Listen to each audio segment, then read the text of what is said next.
አሁን ሳዑዲ ስትሄዱ መዲና ላይ አንድን ህንጻ ታገኛላችሁ። የሰይድና ዑስማን ኢብኑ አፋን ፎቅ አለ፣ ህንጻ፣ ሆቴል። እንዴት ገነቡት? ካርታው በስማቸው ነው ያለው፣ መሬቱ በስማቸው ነው የተጻፈ። ባንክ ላይ አካውንት አላቸው፣ የአካውንቱ ስም ዑስማን ኢብኑ አፋን ይላል። 1400 ዓመት እንዴት አድርገው አመጡት?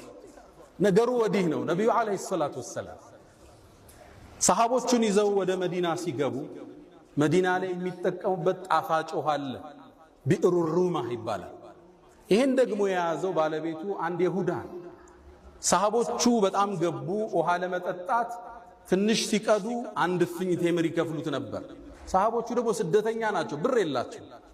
ነቢዩም ዓለይሂ ሰላቱ ወሰላም ሰለላሁ ዐላ ረሱሊላህ ይሄን ችግር ሲያዩ አንድ ጥሪ ያቀረቡ። ማን ነው ቢዕረ ሩማን የሚገዛልን? ወለሁል ጀና፣ ጀነት ለሱ የሚሰጠው አለ። ይሄን እድል ባለሀብት ያልፈዋል እንዴ? ሰይድና ዑስማን ሄደና ይሁዳውን ጠየቀው፣ ልግዛህ ምንጩን ጉድጓዱ ውሃውን አለ። ያ ደግሞ ትልቅ ብር የሚያገኝበት ነው። በጭራሽ እሺ ግማሹን ልግዛህ። ግማሹን ሲለው ያነ ይሁዳ ዑስማን ንግድን ስለሚያውቅ የበለጠ ያሳድግልኛል ብሎ ተስማማ። ግማሹን ገዛው። ዑስማን ግን ይሁዳው ያልጠበቀውን ነገር አደረገ። ግማሹን ቀን አንድ ቀን የይሁዳው ነው፣ አንድ ቀን የዑስማን፣ የሱን ቀን ነፃ አደረገ። ሰደቀ። ሙስሊሙ ይመጣል፣ ይጠጣል፣ ይዞ ይሄዳል፣ ያጠባል እንደ ልቡ። የይሁዳው ቀን የሚገዛው አጣ። እንደተበላ አወቀው። ዑስማን በቢዝነስ እንደበለጠው ገባው። ይሁዳው መጣና አንተ ዑስማን ወይ በቃ ሙሉን ጠቅልለዋል። 20,000 ድርሃም አውጥቶ ያንን ሙሉ ጉድጓድ ውሃ ገዛና ለሙእሚኑ ወቅፍ አረገው።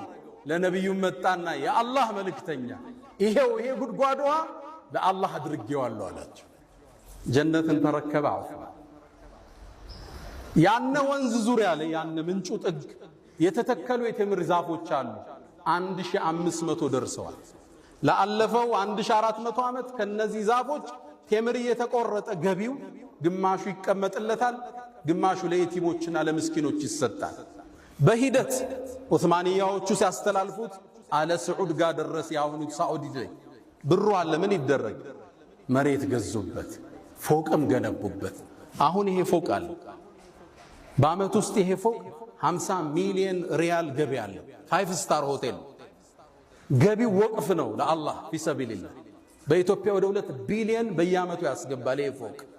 ግማሹ ለምስኪኖች፣ ግማሹ አካውንት ላይ ይቀመጣል። የዛሬ 1400 ዓመት